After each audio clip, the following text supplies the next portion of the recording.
Tracker, we shift our attention over to Mauritius, which is racing against time to avert an ecological disaster, as experts warn that the damaged Japanese ship leaking oil into the sea can break into two parts. This could worsen the fuel spill which began 2 weeks ago. The ship, which is currently grounded in Mauritius, is believed to be carrying 4,000 tons of fuel.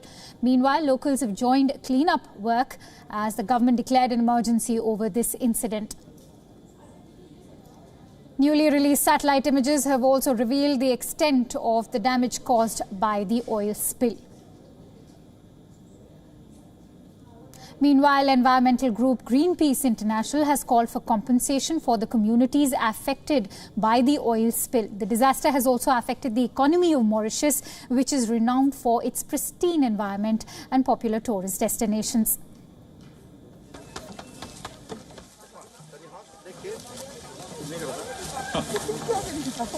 It needs to be redressed for the community, right? Because the community is being affected. So those who are part of the transaction to ship this oil need to compensate the community and deal with the biodiversity damage.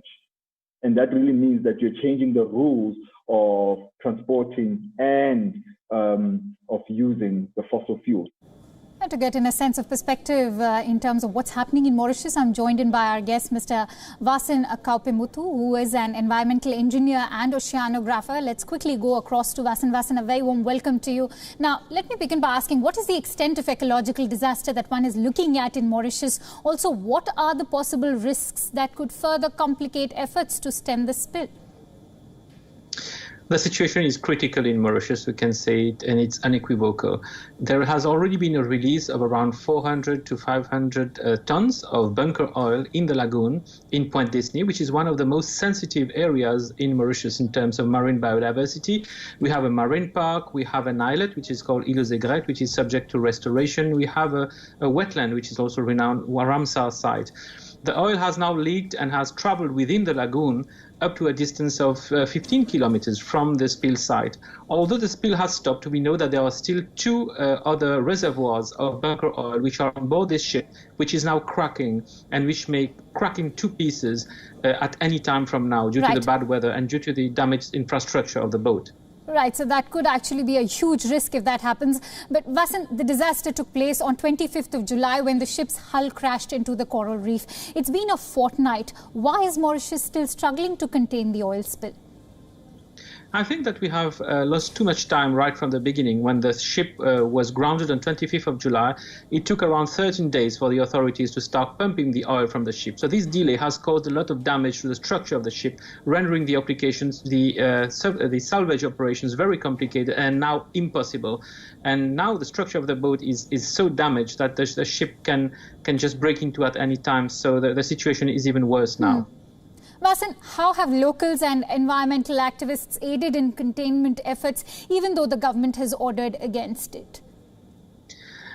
People on the ground have shown unity, fraternity, and they have put a lot of efforts. We've been there during the weekend. People are manufacturing oil booms out of sugarcane straws. They are manufacturing things. They are cleaning up. They are getting in the water, getting dirty, and suffering the foul odor of this bunker oil. There is a lot of solidarity, a lot of mobilization throughout the country to try to save whatever can be saved. Right. But unfortunately, we can say it's a disaster. It's a total disaster. Right, but it's heartwarming to see how the country has been united under this disaster. Now, last but not the least, Vasin, the ship is owned by Nagasaki Shipping and operated by a Japanese company, Mitsui O.S.K. Who pays the damages in such a situation? According to the local law, the damages should be paid by the insurers for the ship. We have to know that this ship comes from China, was going to Brazil empty, but with this bunker oil only for the travel. Normally, the insurance should pay all the costs for the rehabilitation. I hope that the company will be able to meet it, because lots of costs are going to be incurred not only for the cleanup operation but also for the environmental rehabilitation, which will have to be carried out at a later stage. So we are talking about hundreds of millions of dollars of damages, economies, especially in the context of COVID, in the tourism sector, which has collapsed, fishermen who are suffering, people living on the coastline now having health problems because of the odor emanating from the spill. So we are talking of a lot of money, and we hope that the company will bear those costs and will be able to help us a little bit regarding these issues. That's actually a huge impact that this disaster is going to have on Mauritius for now. Thank you, Vasan, for joining us on this broadcast. Thank you very much. Thank you.